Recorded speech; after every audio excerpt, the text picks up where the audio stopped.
Hello friends, आपके अपने YouTube channel study with Ram G S D S S T में आपका स्वागत है। आज हम आप सभी को दी सेंटेंस बताने जा रहे हैं जो कि व्याकरण के दृष्टिकोण से बहुत ही महत्वपूर्ण हैं। हमारा वीडियो यदि आपको पसंद आए तो लाइक, शेयर तथा सब्सक्राइब करना ना भूलें। साथ ही बेल आइकन को प्रेस करें ताकि हमारे सभी आने वाले वीडियो आप तक पहुंचते रहें। तो आइए देखते हैं सेंटेंस। वाक्य किसे कहते हैं? A group of words which makes a complete sense is called a sentence। यानी शब्दों का ऐसा समूह जिससे पूर्ण भाव व्यक्त हो, सेंटेंस वाक्य कहलाता है। यानी शब्दों का ऐसा भाव, ऐसा समूह जिससे पूर्ण भाव व्यक्त होता हो, यानी जिसका अर्थ निकलता हो, सही अर्थ निकलता हो, वो आपका सेंटेंस होता है, वाक्य होता है। तो काइंड्स ऑफ सेंटेंस, वाक्य के प्रकार। वाक्य कितने प्रकार के होते हैं? तो अलग अलग प्रकार के भावों के आधार पर सेंटेंस 5 प्रकार के होते हैं। यानी वाक्य को जो है अलग अलग भावों के आधार पर डिवाइड किया जाता है। उस प्रकार से वाक्य जो है आपके 5 प्रकार के होते हैं। तो पहला है आपका असर्टिव सेंटेंस, जिसे कहते हैं कथनात्मक वाक्य। दूसरा है आपका इंट्रोगेटिव सेंटेंस, जिसे कहते हैं प्रश्नवाचक वाक्य। तीसरा आपका इम्परेटिव सेंटेंस, जिसे कहते हैं आज्ञा प्रार्थनावाची वाक्य। चौथा आपका एक्सक्लामेटरी सेंटेंस, जिसे कहते हैं आश्चर्यबोधक वाक्य। पांचवा है ऑप्टेटिव सेंटेंस, इच्छाबोधक वाक्य। तो इस प्रकार से आपके वाक्य 5 प्रकार के होते हैं: assertive sentence, interrogative sentence, imperative sentence, exclamatory sentence और लास्ट है ऑप्टेटिव सेंटेंस। इसमें पहला आता है आपका असर्टिव सेंटेंस। असर्टिव सेंटेंस को 2 भागों में डिवाइड किया गया है, अफर्मेटिव सेंटेंस और निगेटिव सेंटेंस। यानी असर्टिव, पहला जो आपका असर्टिव सेंटेंस को 2 भागों में डिवाइड किया गया, अफर्मेटिव और निगेटिव। अफर्मेटिव किसे कहते हैं? अफर्मेटिव मतलब स्वीकारात्मक वाक्य। जैसे हरि एक पुस्तक पढ़ता है, मोहन एक गीत गाता है। इस प्रकार के वाक्य जो है स्वीकारात्मक वाक्य है। और निगेटिव, नकारात्मक, जिसमें नहीं लगा होता वो निगेटिव वाक्य होते हैं, नकारात्मक वाक्य होते हैं। जैसे हरि एक पुस्तक नहीं पढ़ता है, मोहन एक गीत नहीं गाता है, कमला बीमार नहीं है। तो इस प्रकार के वाक्य जो हैं निगेटिव होते हैं।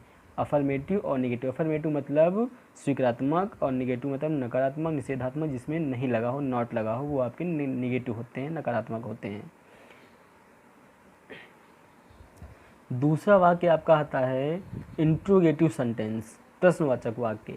इंट्रोगेटिव सेंटेंस भी आपके 2 प्रकार के होते हैं। पहला इंट्रोगेटिव फर्स्ट, दूसरा इंट्रोगेटिव सेकंड। इंट्रोगेटिव फर्स्ट क्या होता है? इसमें जो है वाक्य की शुरुआत सहायक क्रिया से होती है। यानी जब इंग्लिश में वाक्य दिया होगा तो सबसे पहले सहायक क्रिया वाक्य में लगी होगी, तो वो आपके इंट्रोगेटिव फर्स्ट होते हैं। इसको एस नो टाइप क्वेश्चन भी कहते हैं। यानी इस प्रश्नों का उत्तर हाँ या ना में होता है। जैसे दिया है क्या तुम स्कूल जा रहे हो, तो इसका उत्तर देंगे हाँ हम स्कूल जा रहे हैं, अथवा हम स्कूल नहीं जा रहे हैं। इंट्रोगेटिव सेकंड में क्या होता है? इसमें प्रश्नार्थक वाक्य बीच में आता है। जैसे तुम अपने स्कूल में क्या सीखते हो, तो क्या बीच में आया तो इंट्रोगेटिव सेकंड हो गया। यानी जिसमें प्रश्नार्थक वाक्य बीच में आए। जैसे उसने तुम्हारी पुस्तक क्यों नहीं लौटाई, तो क्यों नहीं लौटाई, क्यों बीच में आया। उसने तुम्हारी पुस्तक क्यों नहीं लौटाई, तो क्यों बीच में आया, तो आपका इंट्रोगेटिव सेकंड हो गया। यानी जब प्रश्नार्थक वाक्य बीच में आए तो इंट्रोगेटिव सेकंड, जब प्रश्नार्थक वाक्य पहले आए तो इंट्रोगेटिव फर्स्ट। तो इस प्रकार से इंट्रोगेटिव फर्स्ट और इंट्रोगेटिव सेकंड होते हैं। इंट्रोगेटिव सेकंड में व्हाट है, वेयर है, व्हाई है, व्हेन है, हाउ है, हाउ मच है, हाउ मैनी है, ये शब्द जो है वाक्य के पहले आते हैं, तो आपके इंट्रोगेटिव सेकंड होते हैं। अब तीसरे नंबर पे आता है इम्परेटिव सेंटेंस। इम्परेटिव सेंटेंस जिसे कहते हैं आज्ञा प्रार्थनावाची वाक्य।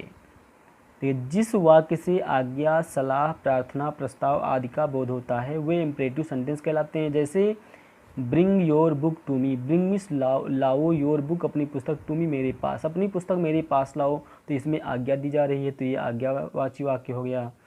Please give me your book, कृपया मुझे अपनी पुस्तक दीजिए। तो इसमें प्लीज़ लगा है, कृपया, ये रिक्वेस्ट हो रही है, विनती हो रही है, तो इसमें भी ये प्रार्थना हो रही है, तो ये भी आपका इम्परेटिव सेंटेंस हुआ।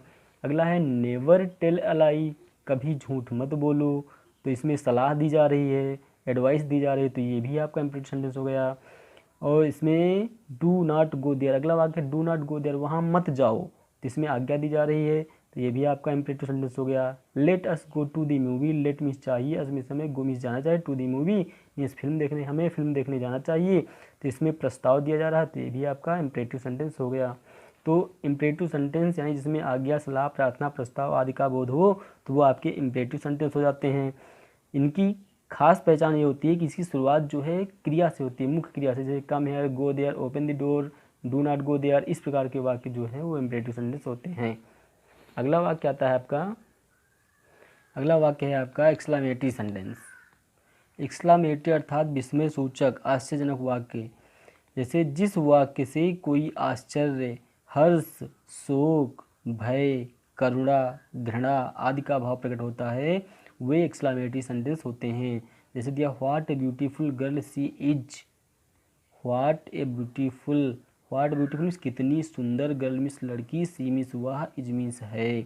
वह कितनी सुंदर लड़की है अर्थात वह बहुत ही सुंदर लड़की है।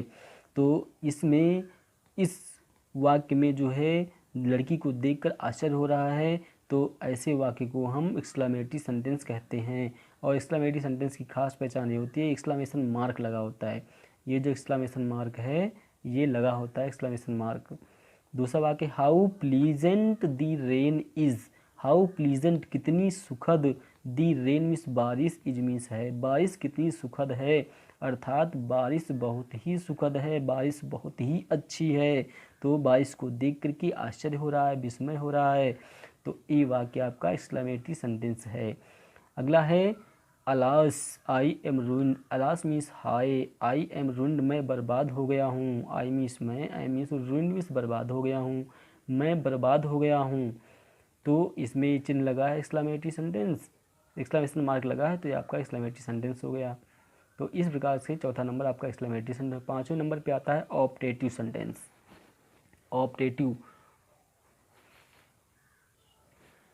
ऑपरेटिव सेंटेंस में जिस वाक्य से कोई आशीर्वाद, अभिशाप या कामना यानी इच्छा व्यक्त होती है उसे ऑपरेटिव सेंटेंस कहते हैं। जैसे मे यू लिव लॉन्ग, जैसे पहला वाक्य दिया है may you live long, may you live long का मतलब होता है ईश्वर करे आप दीर्घायु हो, तो इसमें आशीर्वाद दिया जा रहा है। May you go to hell, ईश्वर करे तुम नरक में जाओ, तो इसमें अभिशाप दिया जा रहा है। पहले वाले में आशीर्वाद दिया जा रहा है, दूसरे वाले में अभिशाप दिया जा रहा है। तीसरा, long live our king, long live means दीर्घ आयु हो, अवर किंग हमारे राजन दीर्घायु हो, तो इसमें कामना, इच्छा प्रकट की जा रही है। ये वाक्य आपके ऑप्टेटिव सेंटेंस हो गए जिसमें आशीर्वाद हो, अभिशाप हो या किसी प्रकार की इच्छा प्रकट की जा रही हो, तो वो आपके ऑप्टेटिव सेंटेंस होते हैं। तो इस प्रकार से आपके वाक्य 5 प्रकार के हो गए। पहला अफर्मेटिव, अफर्मेटिव निगेटिव, यानी पहला वाक्य है असर्टिव, असर्टिव के 2 पार्ट देखते हैं। असर्टिव के 2 पार्ट हैं, अफर्मेटिव, निगेटिव। दूसरा इंट्रोगेटिव, इंट्रोगेटिव के 2 पार्ट, इंट्रोगेटिव फर्स्ट और सेकंड। तीसरा आपका हो गया इम्परेटिव सेंटेंस, चौथा हो गया एक्सक्लेमेटरी सेंटेंस और पांचवा हो गया आपका ऑप्टेटिव सेंटेंस। अब नीचे 5 वाक्य दिए हुए हैं, इन वाक्यों को देख करके हम पहचानेंगे कौन सा वाक्य जो किस प्रकार का है। तो दिया है दी काऊ गिव्स अस मिल्क, दी काऊ मीन्स गाय, गिव्स देती है, अस मीन्स हमें, मिल्क मीन्स दूध, गाय हमें दूध देती है। तो ये आपका पहला वाक्य जो है असर्टिव सेंटेंस, उसका अफर्मेटिव वाक्य है। दी काऊ मीन्स गाय, गिव्स देती है, अस मीन्स हमें, मिल्क मीन्स दूध, गाय हमें दूध देती है, तो ये आपका स्वीकारात्मक वाक्य हो गया। दूसरा है good boys do not insult the weak, good boys अच्छे लड़के, डू नॉट इंसल्ट अपमान नहीं करते हैं, द वीक मीन्स कमज़ोरों का, अच्छे लड़के कमज़ोरों का अपमान नहीं करते हैं, तो इसमें नॉट आ गया, तो ये आपका असर्टिव सेंटेंस का निगेटिव वाक्य हो गया। तीसरा है आपका where did he put the book, where means कहाँ, डिड सा क्या हो गया, ही मीन्स उसने, पुट मीन्स रखी, दी बुक मीन्स पुस्तक, उसने पुस्तक कहाँ रखी। तो इसमें हमने बताया था कि इसमें क्वेश्चन वर्ड आ जाए, where, why, what, why, when, इस प्रकार के शब्द आ रहे हैं तो वो आपके इंट्रोगेटिव सेकंड होते हैं। तो इसमें वेयर लगा है तो ये आपका इंट्रोगेटिव सेकंड हो गया। इसी प्रकार से अगला वाक्य है open your book at page 10, open means खोलो, योर बुक अपनी पुस्तक, एट पेज 10 पेज 10 पर, पेज 10 पर अपनी पुस्तक खोलो। ओपन मीन्स खोलो, ये वाक्य शुरुआत क्रिया से है तो ये आपका इम्परेटिव सेंटेंस हो गया, इसमें आज्ञा दी जा रही है, आज्ञा प्रार्थनावाची वाक्य यानी इम्परेटिव सेंटेंस हो गया। अगला है how fast he is walking, how fast कितनी तेज़, ही मीन्स वह, इज मीन्स वॉकिंग मीन्स चल रहा है, वो कितनी तेज़ चल रहा है अर्थात वो बहुत तेज़ चल रहा है। तो इसको देख करके आश्चर्य हो रहा है, तो ये आपका एक्सक्लेमेटरी सेंटेंस हो गया। अब अगला है may God help you, may God ईश्वर करें, मे गॉड हेल्प यू ईश्वर आपकी सहायता करें। तो इसमें जो है आशीर्वाद दिया जा रहा है, ऑप्टेटिव सेंटेंस है आपका वाक्य। तो इस प्रकार के वाक्य जो हैं देखेंगे, पहला हो गया असर्टिव, दूसरा निगेटिव यानी अफर्मेटिव, निगेटिव, इंट्रोगेटिव सेकेंड, और ये आपका हो गया इम्परेटिव सेंटेंस, ये आपका हो गया एक्सक्लेमेटरी सेंटेंस, और ये ऑपरेटिव सेंटेंस। तो इस प्रकार से आपके वाक्य 5 प्रकार। तो ये आपके